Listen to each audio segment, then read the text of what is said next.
Whenever Emma argued with me, she would threaten divorce. She only had one condition: everything we owned would stay with me, while she would take our daughter, Diana. She was sure I could never let them go. But on my birthday, everything changed. At a restaurant, I saw Emma dining with Diana and her first love, Jahan. Diana happily ate from Jahan's pastry and laughed. "I wish Uncle Jahan was my dad." Emma simply smiled and served them food, looking more like his wife than mine. Emma's eyes never left Jahan. Every smile, every glance she gave him was filled with warmth and affection.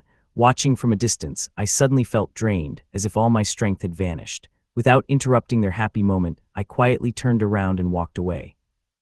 Back at the villa, I drafted a divorce agreement. 7 years of marriage had ended in betrayal. It was time to stop fooling myself. I sealed the papers in an envelope, asked Aunt Liu to hand them to Emma, packed my suitcase, and left for the airport.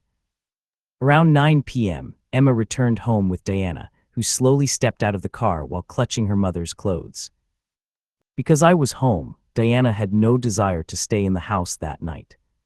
"Mom, we're going out to sea tomorrow. What if Dad insists on coming with us?" she asked nervously. "He won't," Emma replied without hesitation. Her answer was filled with certainty. After 7 years of marriage, she knew exactly how much I had compromised for her. As long as she made her feelings clear, she believed I would never dare do anything that might upset her. Hearing that, Diana finally relaxed. The disappointment on her face disappeared instantly, and she happily skipped into the house. Just then, Aunt Liu stepped forward and handed Emma an envelope. "Sir asked me to give this to you." He packed his things and flew back home at noon. Emma paused for a moment, staring at the envelope in her hand. He really left. For some reason, she felt slightly unsettled, yet she quickly pushed the feeling aside. She didn't know why I had suddenly returned home, and honestly, she didn't think it mattered. Even after learning that I had left, she didn't take it seriously. Diana was surprised as well. She had secretly thought that if Dad wasn't joining tomorrow's boat trip, spending the evening with him wouldn't have been so bad. Besides, the gift she was preparing for Uncle Jahan wasn't finished yet, and she still needed my help to complete it. Neither mother nor daughter thought much about my departure. Without another word, Emma took Diana upstairs.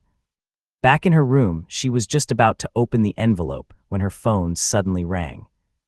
It was Jahan. The moment she answered, her attention shifted completely. Without even looking at the envelope, she casually tossed it onto a nearby table and walked out while talking on the phone. The divorce papers remained unopened. The next morning, Aunt Liu came upstairs to clean the room. As she picked things up, she noticed the envelope lying on the floor. At a glance, she recognized it as the one I had personally asked her to deliver to Emma the day before. And judging by its condition, it hadn't even been opened. She thought Emma had already read it, so she casually placed it inside a nearby cabinet.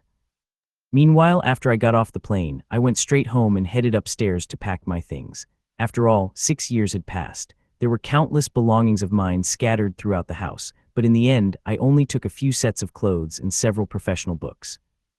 After our marriage, Emma transferred living expenses to me every month, but my heart had always been devoted to my wife and daughter. Most of the money she gave me was spent on them. Over the past year, however, Diana had mostly stayed abroad with Emma, leaving me with far fewer opportunities to buy them gifts. Even so, there was still more than 30 million sitting untouched in my account. To Emma, that amount might have been insignificant. To me, it was not. Since it was money that rightfully belonged to me, I transferred it out without hesitation. Dragging my suitcase behind me, I walked away without looking back. Years ago, I had purchased an apartment near the company. It had been professionally maintained and cleaned on a regular basis. After a quick tidy-up, it was perfectly livable. That night after 10 o'clock, I took a shower and went to bed. A shrill alarm suddenly shattered the silence. I woke up with a start. For a moment, my mind was completely blank. Then realization hit me. 1 a.m., which meant it was around 7 a.m. in the United States, where Emma and Diana were living. At this hour, they would usually be having breakfast. Ever since Diana moved abroad with Emma, I had called her every day at exactly this time. In the beginning, she wasn't used to life overseas. She missed me terribly and always wanted to talk. But as the months passed, things changed. Her voice gradually became impatient. Our conversations grew shorter. Every call felt more like an obligation than a reunion. The alarm that once connected us had long since lost its meaning. The only reason it still existed was because I couldn't let go. A bitter smile appeared on my lips. After staring at the screen for a long moment, I finally deleted the alarm. Then I switched off my phone and went back to sleep. Meanwhile, Emma noticed that I hadn't called that day. But she didn't think much of it. After breakfast, she went upstairs to change clothes. Diana, on the other hand, had started finding my calls increasingly annoying. Seeing that I still hadn't called by this time, she assumed I must be busy. A mischievous sparkle flashed through her eyes. Grabbing her school bag, she rushed outside. "Miss, it's still early," Aunt Liu called after her. "You can leave a little later." But Diana ignored her completely. She happily ran toward the waiting car. After all, it was rare for Dad to miss his usual call. If she left now and reached school before he remembered, she wouldn't have to talk to him later. And honestly, she preferred it that way. As for me, after waking up the next morning, I headed to Sheng Group. Years ago, I had joined the company because of Emma. Now that our marriage was ending, I no longer had any reason to stay. Nancy was one of Emma's personal secretaries. When she received my resignation letter, surprise flashed across her face. She was among the few people in the company who knew my true relationship with Emma. She had witnessed my journey from the very beginning. Back then, Nancy had worried that I would disrupt the entire secretarial department. Instead, I had exceeded everyone's expectations.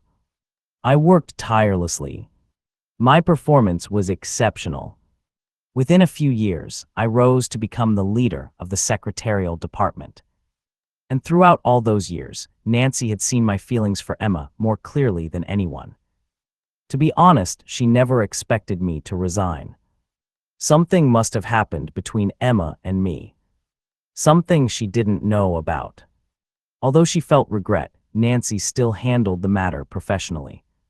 "I've received your resignation letter," she said. "I'll arrange for someone to take over your responsibilities as soon as possible." I nodded and returned to my desk. The rest of the day passed in a blur of paperwork and handover documents. Later, while reporting company matters to Emma through a video call, Nancy suddenly remembered my resignation. The words nearly left her mouth. But then she remembered something Emma had once said when I first joined the company. "Everything concerning him at work should follow company policy. There is no need to report anything to me separately." Seeing Nancy hesitate, Emma frowned. "What is it?" Nancy immediately snapped back to attention. "Nothing." Since Emma already knew about my resignation and hadn't brought it up herself, it was obvious what that meant. In Emma's eyes, it wasn't important. So Nancy followed standard company procedures and said nothing more. Moments later, Emma ended the call. That evening, after work, I searched online for information about an upcoming technology exhibition. After reading through the details, I picked up my phone and made a call. "For next month's tech exhibition, reserve 1 ticket for me." The person on the other end laughed coldly. "Are you serious this time, John? The last 2 times you asked me to reserve tickets, you never showed up. Do you realize how many people would kill to get one of those tickets? You wasted both of them." I smiled faintly. "If I miss it again this time, then I promise. It'll be the last ticket you'll ever have to reserve for me."